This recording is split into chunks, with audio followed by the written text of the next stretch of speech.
Hotep, espero que estejam todos e todas bem. Bom, neste vídeo iremos refletir e meditar sobre o sertão mineiro no século XVIII, ou seja, o sertão mineiro dentro do regime escravista. Tudo bem? Bom, nessa temporalidade, o sertão mineiro era ocupado por determinados grupos que eram considerados inimigos coloniais, e dentre eles estavam os quilombolas e os indígenas. Bom, mas antes de iniciarmos a nossa análise sobre o sertão mineiro do século XVIII, é importante entendermos o que foi e é considerado sertão nas diversas dimensões da realidade. Tudo bem? Bom, o sertão é um conceito polissêmico e seu significado varia no tempo e no espaço. Por exemplo, na geografia refere-se às regiões do interior afastadas do litoral ou dos grandes centros urbanos.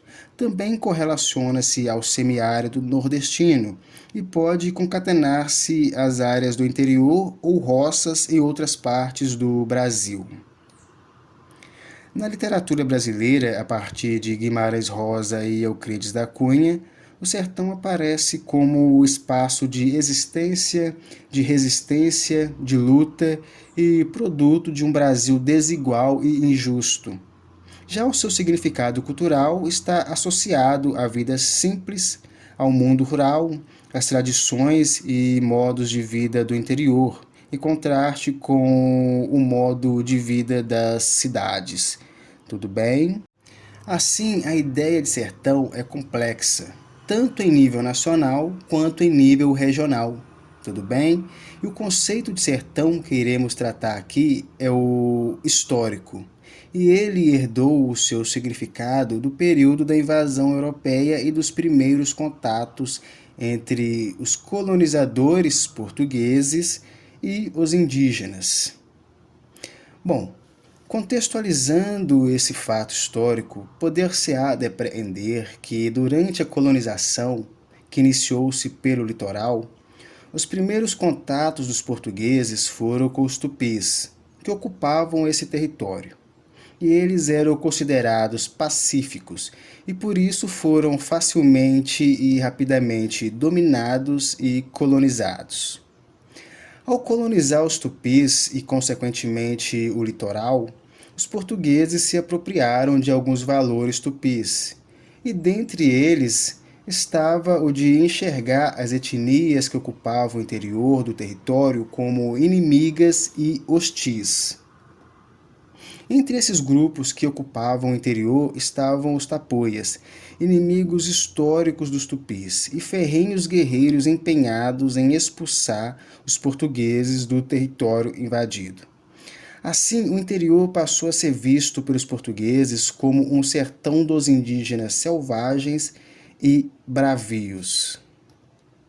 Ou seja, os indígenas do litoral eram considerados mais civilizados que os indígenas do sertão ou do interior, e por isso aos indígenas do litoral, os tupis, era direito à catequização, e já aos indígenas do sertão ou do interior, os tapuias, era passível à guerra justa pela escravização e pelo extermínio. Por isso, foi fácil a aliança dos tupis aos portugueses contra seus inimigos históricos tapuias.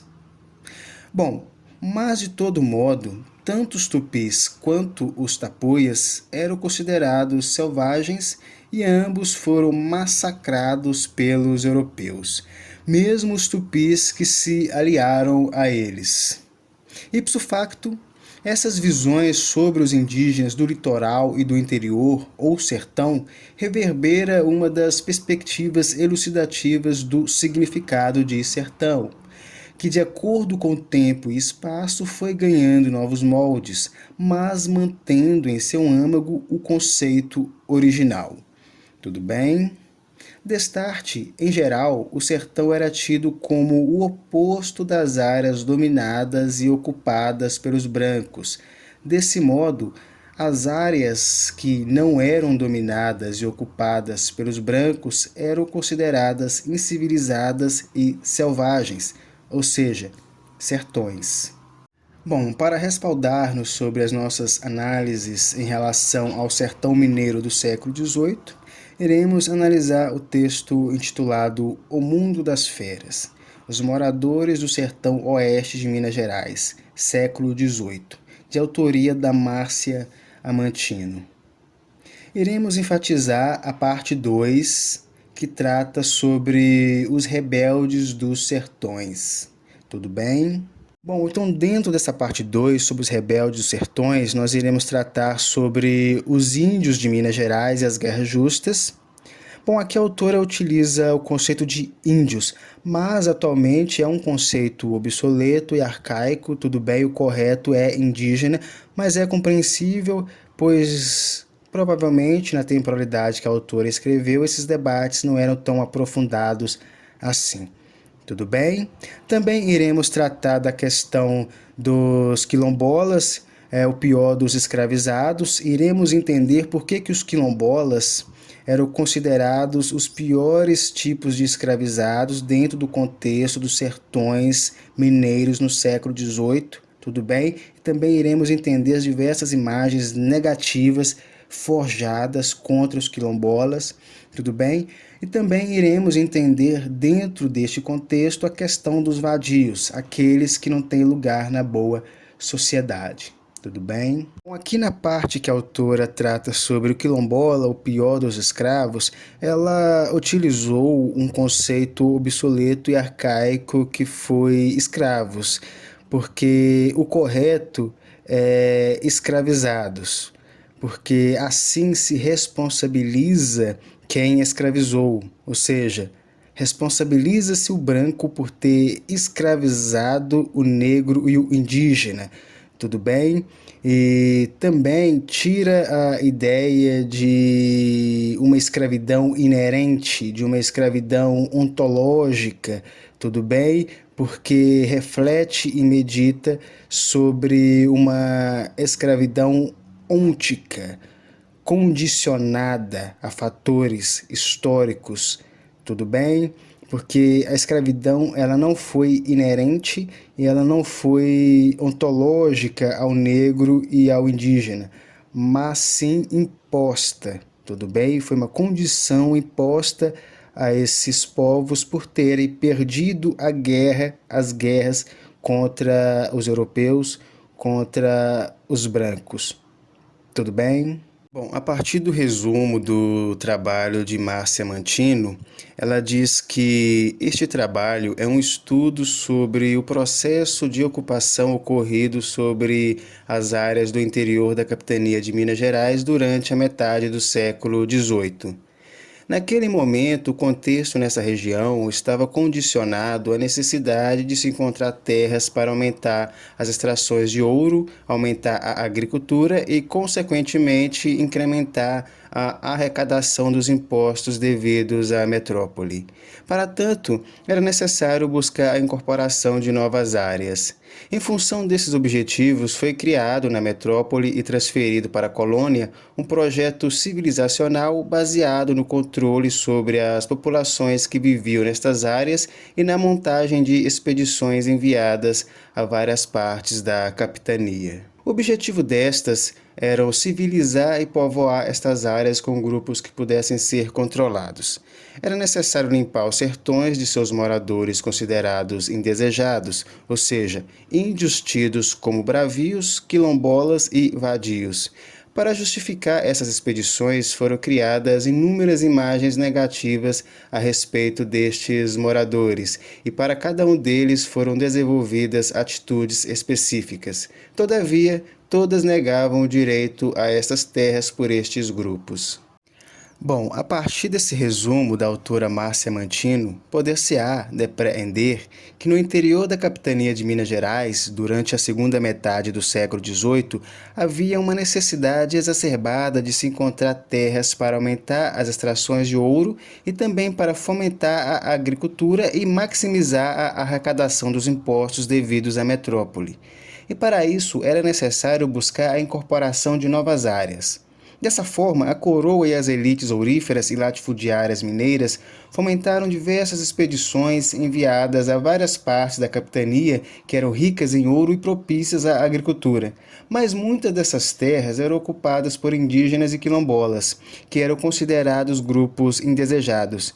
E para legitimar a expulsão desses grupos dessas terras ou sertões, foram criados diversos discursos e imagens negativas sobre eles. Aqui podemos analisar a função dos discursos e narrativas para legitimar a violência, ou seja, os colonizadores mineiros criaram diversos discursos e narrativas ruins e negativas sobre os indígenas e quilombolas para legitimar a expulsão, escravidão e extermínios desses grupos dos sertões mineiros. Tudo bem? Bom, na parte sobre os indígenas de Minas Gerais e as guerras justas, a autora ela vai fazer uma análise que em Minas Gerais, durante o século XVIII, os indígenas do sertão foram tidos como inimigos que atrasavam o avanço do progresso e da civilização na região. Desse modo, várias expedições pela Guerra Justa foram travadas contra os indígenas bravios e incivilizados que poderiam ser escravizados ou exterminados. Bom, na temporalidade do século XVIII, os sertões mineiros eram ocupados por etnias como os botocudos e os puris, e eles foram exemplos de grupos étnicos indígenas considerados inimigos dos colonizadores mineiros no século XVIII. Também haviam nas cidades ou próximas às cidades e nas fronteiras junto aos sertões, os aldeamentos. E esses aldeamentos, eles eram de responsabilidade dos jesuítas e serviam ao indígena que já havia sido colonizado. Lembrando que aldeamentos foram criações dos brancos para poderem controlar mais facilmente os indígenas. Tudo bem? É diferente de aldeia. Tudo bem? Aldeia já é um conceito, uma ideia simbólica e geográfica legitimamente indígena. Já aldeamentos, eles foram forjados, produzidos pelos brancos sobre a égide dos jesuítas para poderem controlar e catequizar mais facilmente os indígenas. Tudo bem?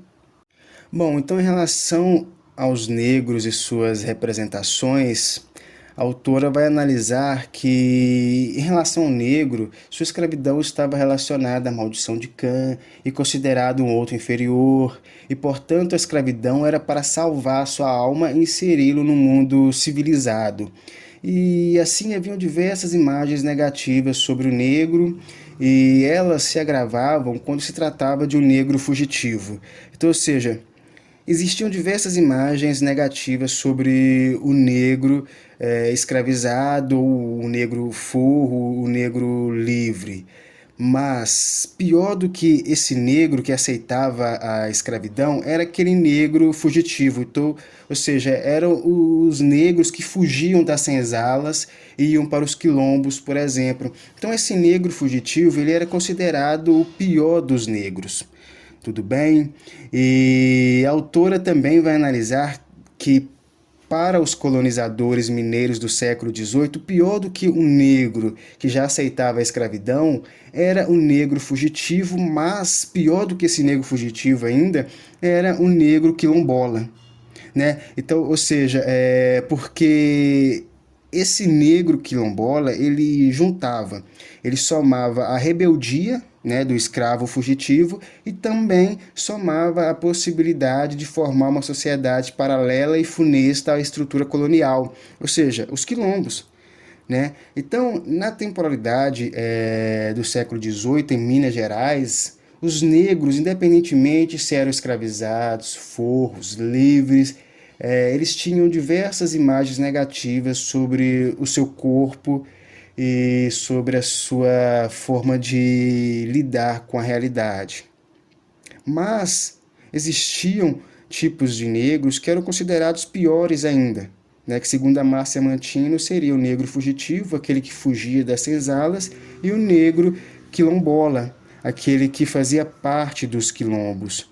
Tudo bem? Então, dessa forma, os negros quilombolas, que por isso a autora vai analisar o quilombola como o pior dos escravizados, para os brancos eles atrapalhavam a paz pública, porque muitas capitanias foram esvaziadas por causa desses negros quilombolas, que ajudavam na fuga de escravizados das fazendas dos senhores de engenho, tudo bem? E resgatavam diversos negros que estavam em situação de escravidão, tudo bem?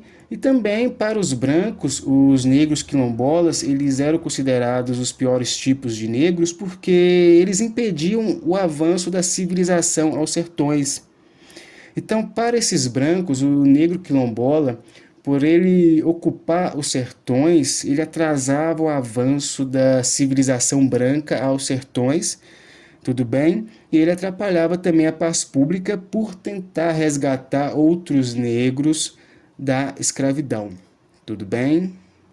Esses foram alguns dos motivos que fomentaram a organização de expedições para capturar e matar quilombola nos sertões mineiros.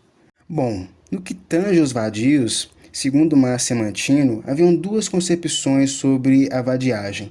A primeira remete à população empobrecida, sem terra e sem trabalho, e a segunda refere-se aos marginalizados na sociedade que não trabalhavam e viviam de expediente. O traço comum entre essas concepções da vadiagem, segundo Márcia Mantino, era a pobreza.